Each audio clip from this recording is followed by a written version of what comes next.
देश में एक दिन में रिकॉर्ड मामले दर्ज किए गए हैं और पिछले 24 घंटे में करीब 2 लाख नए केसेस सामने आए हैं। 24 घंटे में 1037 कोरोना मरीजों की मौत हो गई और एक्टिव मरीजों की संख्या बढ़कर के 14 लाख के पार निकल गई है। तो लगातार कोरोना का संक्रमण तेजी से बढ़ता हुआ नजर आ रहा है। पिछले 24 घंटे में 2 लाख के करीब केसेस सामने आए हैं। 1000 से ज्यादा लोगों की मौत हुई। एक्टिव मरीजों की संख्या में भी लगातार इजाफा होता हुआ नजर आ रहा है और एक्टिव केस की संख्या 14 लाख के पार निकल गई है। तो लगातार कोरोना का संक्रमण देश में फैलता हुआ नजर आ रहा है। रोजाना 1.5 लाख से ज्यादा मामले सामने आ रहे हैं। पिछले 24 घंटे में करीब 2 लाख केसेस सामने आए हैं। 1000 से ज्यादा लोगों की अब तक पिछले 24 घंटे में मौत हुई है। तो आंकड़े लगातार बढ़ रहे हैं।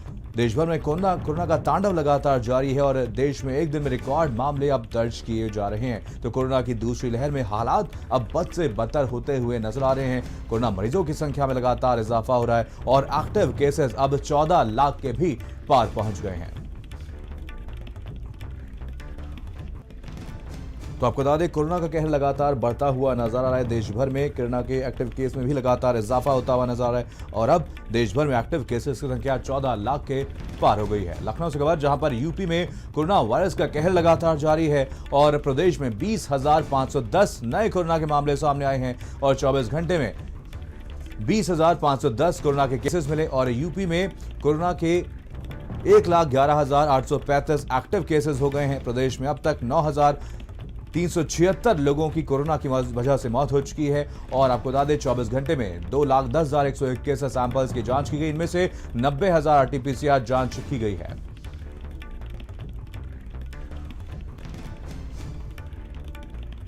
तो आपको बता दें, कोरोना से हालात लगातार बिगड़ते हुए नजर आ रहे हैं। यूपी में भी अब हालात बिगड़ते हुए नजर आ रहे हैं और कहीं ना कहीं यूपी अब महाराष्ट्र की राह पर चल पड़ा है। लगातार कोरोना के मामले अब यूपी में भी बढ़ते हुए नजर आ रहे हैं। आपको बता दें, 20,000 से ज्यादा मामले पिछले 24 घंटे में दर्ज किए गए। 20,510 नए मामले सामने आए हैं। एक्टिव केसेस की संख्या लगातार बढ़ रही है।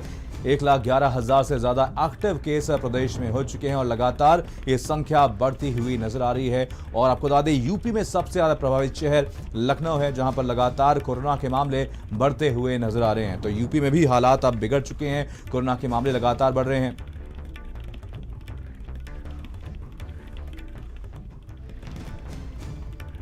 चलिए इसी और ज्यादा जानकारी के साथ हमारे संवाददाता जुड़ गए हैं। अनूप हमारे साथ लखनऊ से जुड़े हुए हैं, दानिश नोएडा से और अवैस उस्मानी हमारे साथ हमारे संवाददाता दिल्ली से जुड़े हुए हैं। सबसे पहले रुख करेंगे दानिश का। नोएडा से हमारे साथ हमारे संवाददाता है। दानिश, आपसे जानना चाहेंगे नोएडा में कैसे हालात बने हुए, क्योंकि यूपी में लगातार कोरोना के मामले बढ़ते हुए नजर आ रहे हैं। पिछले 24 घंटे में 20,000 से ज्यादा मामले सामने आए। नोएडा में कैसी स्थिति है और जो मरीज है उनको कितनी दिक्कतों का सामना करना पड़ रहा है? देखिए मनीष, यहाँ भी हालात जो है सामान्य नहीं है। 425 मामले कल जो 24 घंटे का आंकड़ा आया है, 425 मामले आए हैं, तो उससे आप खुद अंदाजा लगा सकते हैं किस तरीके के हालात बने हुए हैं। सबसे बड़ी बात कि उत्तर प्रदेश सरकार के जितने भी अधिकारी हैं, चाहे वो जिले के सीएमओ या फिर चाहे जिले के डीएम, ये लोग पहले से एक्सपर्ट हैं कागजों पर अपनी आंकड़ों की बाजीगिरी दिखाने के लिए, और आज मौतों पर ये अपनी बाजीगिरी दिखा रहे हैं। जो टेस्टिंग होनी चाहिए, जितनी हाई लेवल पे होनी चाहिए, वो टेस्टिंग नहीं हो रही है। महज 6 सेंटरों पर कोविड जो है जो टेस्ट किया जा रहा है, आरटीपीसीआर टेस्ट किया जा रहा है। और उसके साथ ही जो प्राइवेट अस्पताल है, वहाँ पर जो कोविड बेड बनाए गए हैं, वहाँ पर लोगों को बेड नहीं मिल रहा है। चाहे जितना रसूख वाला व्यक्ति हो, अगर वो चाहे कि हाँ वो किसी व्यक्ति को किसी की मदद कर दे, तो वो मदद तक नहीं कर पा रहा है। जिससे आप अंदाजा लगा सकते हैं कि क्या भयावह स्थिति हो रही है। लोग नोएडा में बीमार होते हैं, मजबूरी में अपने घरों में आइसोलेट होते हैं क्योंकि उनको बेड नहीं मिल रहा है। जितने भी बेड हैं वो भरे हैं या फिर किसी वीवीआईपी के लिए रोके गए हैं। तो जिस तरीके के हालात बने हुए हैं, तो इससे ये अंदाजा लगाया जा सकता है कि अगर आज ये हालात हैं तो आने वाले 1 हफ्ते में क्या हालात होंगे। लखनऊ पूरा जीता जागता सबूत है कि किस तरीके के वहां पर हालात बिगड़े हैं। वहां पे इस तरीके मौतों का जो एक तरीके से कह सकते हैं कि अंबार लगा हुआ है। दाह संस्कार जहां पर हो रहा है वहां पर जगह नहीं है, और अगर जहां पर दाह संस्कार होता है तो वो तस्वीर बड़ी भयावह होती है। 35 से 40 एक साथ जो है संस्कार किए जा रहे हैं। अगर नोएडा जिला प्रशासन इन सब चीजों से नहीं चेता तो आने वाले वक्तों में यहाँ भी इसी तरीके के हालात दिख सकते हैं, क्योंकि इलाज ना मिलना, जाहिर सी बात है कि अगर एक मरीज को इलाज नहीं मिलेगा तो वो अपनी जब उसका वक्त नहीं आया उससे पहले उसका वक्त आ जाएगा। कोविड जिस तरीके से आम लोगों को घेर लिया है और जिला प्रशासन जो संवेदनहीनता की जो पराकाष्ठा है वो पार कर चुका है। नोएडा में कोई भी ऐसा प्राइवेट अस्पताल नहीं है जिनको चिन्हित किया गया है जिला अस्पताल की तरफ से कि हाँ वो कोविड के बेड बनाएंगे।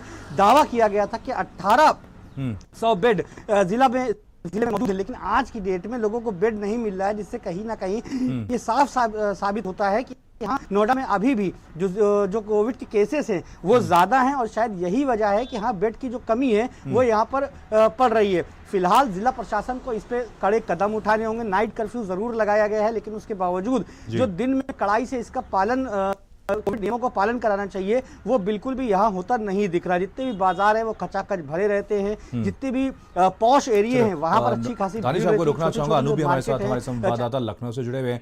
अनूप, अगर लखनऊ की बात की जाए तो यहाँ पर हालात लगातार बिगड़ते हुए नजर आ रहे हैं। प्रशासन की तरफ से कुछ बड़े फैसले भी ले गए, नाइट कर्फ्यू लगाया गया, बाजार बंद कर दिए गए, लेकिन कहीं ना कहीं संक्रमण तेजी से फैल रहा है। क्या लगता है आने वाले समय में कुछ और ज्यादा सख्ती की जा सकती है?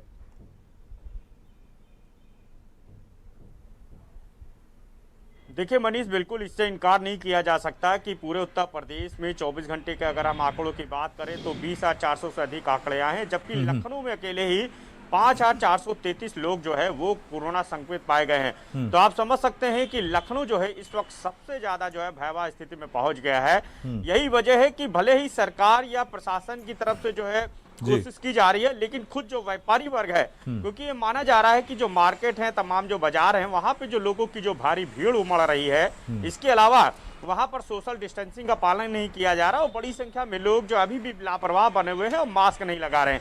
लिहाजा व्यापारियों ने जो है यहाँ पे एक बड़ा ऐलान किया है कि आज से लेकर के 18 अप्रैल तक पूरी तरह से जो मुख्य बाजारें हैं उनको बंद करने का फैसला किया है।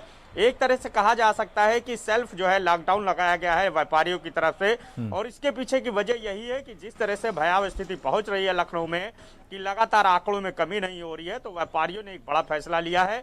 आप खुद देखिए, मेरे सामने ये जो हजरगंज में मैं खड़ा हूँ, यहाँ पे जो मार्केट है वो पूरी तरह से बंद है, जो दुकानें हैं वो अधिकतर बंद है, पूरी तरह से यहाँ पे लॉकडाउन की स्थिति आपको दिखाई देगी। तो व्यापारियों की तरफ से एक बड़ा जो है फैसला लिया गया है कि उन्होंने सेल्फ लॉकडाउन किया है ताकि वो खुद भी सुरक्षित रहें। और जाहिर सी बात है कि जब 3 दिन जो है ये मार्केट बंद रहेंगे तो लोगों की जो भीड़ है उसमें कमी आएगी, तो कहीं ना कहीं जो माना जा रहा है कि जो आंकड़े हैं उनमें भी कमी आएगी। भले ही हम चाहे जगन की बात करें, इमनाबाद की बात करें, चौक सराफा की बात करें, सभी अधिका जो मार्केट है मनीष वो बंद है। यानी कोशिश की जा रही है कि इस चेन को ब्रेक किया जा सके, लेकिन जो लापरवाही है वो सामने दिखाई दे रही कि किस तरह से जो आंकड़े हैं वो छुपाने में जो स्वास्थ्य महकमा है, जो जिम्मेदार अधिकारी हैं वो बाजीगरी कर रहे हैं। अब आप समझिए कि अकेले भैंसा कुंड में कल की डेट में 98 जो अंत्येष्टि हैं वो कोरोना मरीजों की गई है, सबों की गई है, जबकि जो जिम्मेदार प्रशासन है उसकी तरफ से जो आंकड़े जारी किए गए कि 68 यानी 68 जो मौत, आप समझिए कि 68 मौतें जो है वो जो है महकमा बता रहा है, जबकि नगर निगम कह रहा है कि 68। अब आप समझिए कि 98 अंत्येष्टि होने के बाद जो है आप 68 का आंकड़ा बता रहे हैं, तो यानी आप समझिए कि किस तरह से जो है गलत रिपोर्ट जो है वो मुख्यमंत्री कार्यालय और ऊपर बैठे अधिकारियों को दी जा रही है। अब इसके पीछे जिम्मेदार जो लोग हैं उनके ऊपर यकीनन कार्रवाई जरूरी बनती है, क्योंकि यदि इस तरह से आंकड़ों की बाजीगरी की जाएगी तो साफ तौर पे है कि जिस तरह से लोग परेशान हैं। अब आप समझिए यहाँ पे अगर स्वास्थ्य महकमे की बात करें, सेवाओं की बात करें, तो मनीष रात में मरीज जो है टहल रहे हैं, कोरोना संक्रमित जो पेशेंट हैं उनको इलाज नहीं मिल रहा, बेड नहीं मिल रहा, ऑक्सीजन नहीं मिल पा रहा है। लगातार जो कमांड सेंटर बनाए गए हैं, जो हेल्पलाइन नंबर जारी किए गए हैं,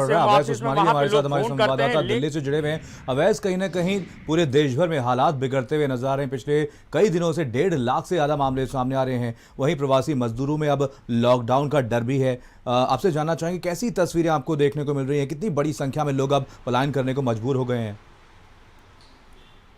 देखिए, अगर महाराष्ट्र की बात करें तो कल से महाराष्ट्र में जो है वो लॉकडाउन जैसी स्थिति लगा दी गई थी। धारा 144 सख्ती के साथ, जैसे बिल्कुल लॉकडाउन की स्थिति होती है उस तरह से धारा 144 को लगाया गया था और कहा गया था कोई भी व्यक्ति रात में 8 बजे के बाद घर से नहीं निकलेगा। लेकिन महाराष्ट्र और मुंबई के कई रेलवे स्टेशनों पर भारी संख्या में प्रवासी मजदूरों को देखा गया और सब उत्तर प्रदेश, बिहार और दूसरे राज्य जो मध्य प्रदेश हैं इधर आने के लिए ट्रेनों को पकड़ने के लिए पहुंचे थे। तो साफ तौर पर महाराष्ट्र में पलायन जो है वो बहुत जोरों पर है। अगर दिल्ली की बात करें तो दिल्ली में भी आनंद विहार बस अड्डे पे धीरे धीरे लोगों की तादाद जो है वो बढ़ी। हालांकि एक एक जत्था अगर कहा जाए या ग्रुप कहा जाए 10 से 15 लोगों का, कोई छोटा ग्रुप है कोई बड़ा ग्रुप है, वो लोग लगातार सुबह से पहुंचते हैं और बसों के जरिए अपना उत्तर प्रदेश और बिहार के लिए निकलने की कोशिश कर रहे हैं। तो साफ तौर पे पलायन जो है वो शुरू हो चुका है। लोगों में कहीं ना कहीं डर है कि लॉकडाउन फिर से लग सकता है, इसलिए वो लोग पलायन कर रहे हैं। हालांकि कोई खुलकर नहीं बोल रहा कि कोरोना के मामलों की वजह से जा रहे हैं। पहले कह रहे हैं कि खेती की कटाई करनी है खेतों की, या शादी है या दूसरे काम में। बट कुछ लोग ऐसे हैं जो ये भी बात कबूल कर रहे हैं कि जिस तरह से हालात पैदा हुए हैं, कोरोना वायरस के मामले बढ़े हैं, कारखाने बंद हो गए हैं दिल्ली में भी कई छोटे छोटे, तो उनको अब खाने पीने की दिक्कतों का सामना करना पड़ रहा है और यही वजह है कि वो पलायन के लिए मजबूर हैं। वहीं दूसरी तरफ अगर देश में कोरोना वायरस के मामलों की बात करें तो आज की अगर बात करें तो 1,99,500 के आसपास कोरोना वायरस के मामले जो हैं वो देश भर में आए और लगातार दूसरे दिन 1,000 से ज़्यादा मौतें भी हुई हैं। तो आज बीते 24 घंटे की अगर बात करें तो 1,037 मौतें हुई हैं। अक्टूबर के बाद भारत में दूसरी बार ऐसा हो रहा है कि 1,000 से ज़्यादा मौतें जो हैं पूरे देश भर में कोरोना वायरस की वजह से हुई हैं। एक्टिव मरीजों की तादाद में लगातार इजाफा हो रहा है और आज के आंकड़ा जो है वो 14 लाख के पार जा चुका है। 2 दिन में 1 लाख के आसपास जो है वो आंकड़े एक्टिव मरीजों के बढ़ रहे हैं। अगर राज्यों के हिसाब से बात करें तो सबसे ज़्यादा प्रभावित राज्य जो है वो महाराष्ट्र है, जहां पर 58,000 से ज़्यादा नए मामले सामने आए, 200 से ज़्यादा मौतें हुई। उसके बाद उत्तर प्रदेश है, फिर दिल्ली में 17,000 मामले सामने आए, 100 से ज़्यादा मौतें दिल्ली में हुई। फिर छत्तीसगढ़ का नाम आता है जहां पे 14,000 के आसपास कोरोना वायरस के नए मामले आए। फिर मध्य प्रदेश आता है 9,000। उसके बाद फिर पंजाब, हरियाणा, इस तरह के राज्य हैं जो जहां पर कोरोना वायरस के 5,000 और 4,000 के मामले रोज आ रहे हैं। और सबसे खास बात यह है कि अगर उत्तर प्रदेश को देखा जाए तो उत्तर प्रदेश में 4 दिन पहले 10,000 मामले आए थे और आज कल जो है वो 20,000 मामले आए, यानी डबलिंग रेट जो है वो बहुत तेजी से बढ़ रहा है। दिल्ली में वहीं अगर 3 दिन पहले 10,000 मामले आए थे तो कल जो है वो 17,000 के आसपास मामले आए। तो कहीं ना कहीं बहुत तेज रफ्तार से जो है वो कोरोना वायरस बढ़ रहा है। और देश की अगर बात करें तो देश में हर दिन जो है वो 1.5 लाख के आसपास मामले आ रहे हैं और 1 लाख से 10,000 का आंकड़ा छूने के लिए, माफ करिए, 1 लाख से 2 लाख का आंकड़ा छूने के लिए कोरोना वायरस को महज 10 दिन का समय लगा। जबकि अमेरिका जो ऐसा देश है जहां पर कोरोना वायरस सबसे ज्यादा प्रकोप है, वहां पे भी 1 लाख से 2 लाख पहुंचने में 21 दिन का समय लगा था। कहीं ना कहीं संक्रमण बहुत तेजी से बढ़ता हुआ नजर आ रहा है। पॉजिटिव रेट काफी ज्यादा बढ़ गई है। आपको रोकना चाहूंगा, हमारे साथ दानिश भी जुड़े हुए हैं। दानिश, आपसे जानना चाहेंगे नोएडा में अस्पतालों में कैसे हालात बने हुए हैं, मरीजों को कितनी परेशानी का सामना करना पड़ रहा है और वहीं कोरोना के बढ़ते संक्रमण को देखते हुए क्या कुछ प्रशासन की तरफ से स्ट्रैटेजी बदली गई? देखिए, अस्पतालों में कहीं ना कहीं जो प्राइवेट अस्पताल जो चिन्हित किए गए हैं, जिनको अलाउ किया गया है कि हाँ वो कोविड के मरीजों को रख सकते हैं, बेड बनाए गए हैं तकरीबन 800, लेकिन उनमें जगह लोगों को नहीं मिल रही। जिस तरीके लगातार 3 दिन से हम लोग देख रहे हैं कि हाँ जब वहाँ पर मरीज पहुँचता है तो उससे कहा जाता है कि हाँ उसके पास प्राइवेट अस्पताल के पास बेड नहीं है, जो कहीं ना कहीं बहुत चिंता का विषय खड़ा होता है कि हाँ जिला प्रशासन इस पर कुछ नहीं कर रहा। कल बाका जो यहाँ के CMO दीपक कोरी, उनसे हमने बात करी, उन्होंने बाकायदा बाइट देने से मना कर दिया और इस तरीके का उनका बिहेवियर था कि हाँ लगता है सब कुछ ठीक है। लेकिन जिला प्रशासन को लगातार मीडिया कहीं ना कहीं चेता रही है, भारत समाचार चेता रहा है कि अगर अभी इस वक्त हालात नहीं संभाले तो आने वाला वक्त काफी ज्यादा बुरा हो सकता है नोएडा के लिए, क्योंकि नोएडा में दुनिया भर का व्यक्ति यहाँ पर आता है, बहुत से बिजनेस यहाँ पर लगे हुए हैं। चूंकि लोग आ नहीं रहे लिहाजा इसलिए चीजें रुकी हुई हैं। तो वहीं कोई भी कड़े कदम नहीं उठाए गए, ना ही कंटेनमेंट जोन कोई बनाया गया है, ना ही किसी तरीके की सीलिंग करी जा रही है। यहाँ तक मरीज पॉजिटिव आता है एक मैसेज जरूर छोड़ा जाता है सिर्फ कि हाँ उस जगह पे जो है से लोग थोड़ा दूर रहे, लेकिन जिला प्रशासन की तरफ से वहां पर कोई चीजें जो अप्लाई नहीं करी जाती। कम से कम लोग उधर न जाएं या फिर उस एरिया को सील करने का कोई जो है तरीका अपनाया जाए, क्योंकि सबसे बड़ी बात है कि सख्ती अगर नहीं करी जाएगी तो ये चेन टूटेगी नहीं। बाजारों में जिस तरीके से भीड़ भाड़ हो रही है वहां सख्ती नहीं करी जा रही है तो जाहिर सी बात है कि वो चेन और बढ़ती जा रही है। 2020 में जो लॉकडाउन लगाया गया था और उसके बाद से जो केसेस कम आए वो कहीं ना कहीं चेन तोड़ने का वहां पर काम हुआ था। जिला प्रशासन शायद इस वक्त यही गलती कर रहा है कि हाँ वो इस बार सोचने को तैयार नहीं, चाहे ADM हो, SDM हो, चाहे वो DM हो, चाहे वो CM हो, सब अपनी ड्यूटी बजा रहे हैं, कोई गंभीरता से इस मामले को नहीं ले रहा है। शायद यही वजह है कि हाँ जहां नोएडा में 5 केसेस आ रहे थे तो वहां आज 425 केस हो चुके हैं। तो स्वास्थ्य विभाग को, जिला प्रशासन को अब कड़े कदम उठाने होंगे और साथ ही कुछ ना कुछ ऐसा करना पड़ेगा, कुछ ना कुछ ऐसे सख्त नियम बनाने होंगे। स्ट्रैटेजी में बदलाव करने की यहाँ पर जरूरत है। आप सभी लोग नजर बनाए रखिए, आप सभी से अपडेट लेते रहेंगे। फिलहाल तमाम जानकारी के लिए आप सभी का बहुत बहुत धन्यवाद।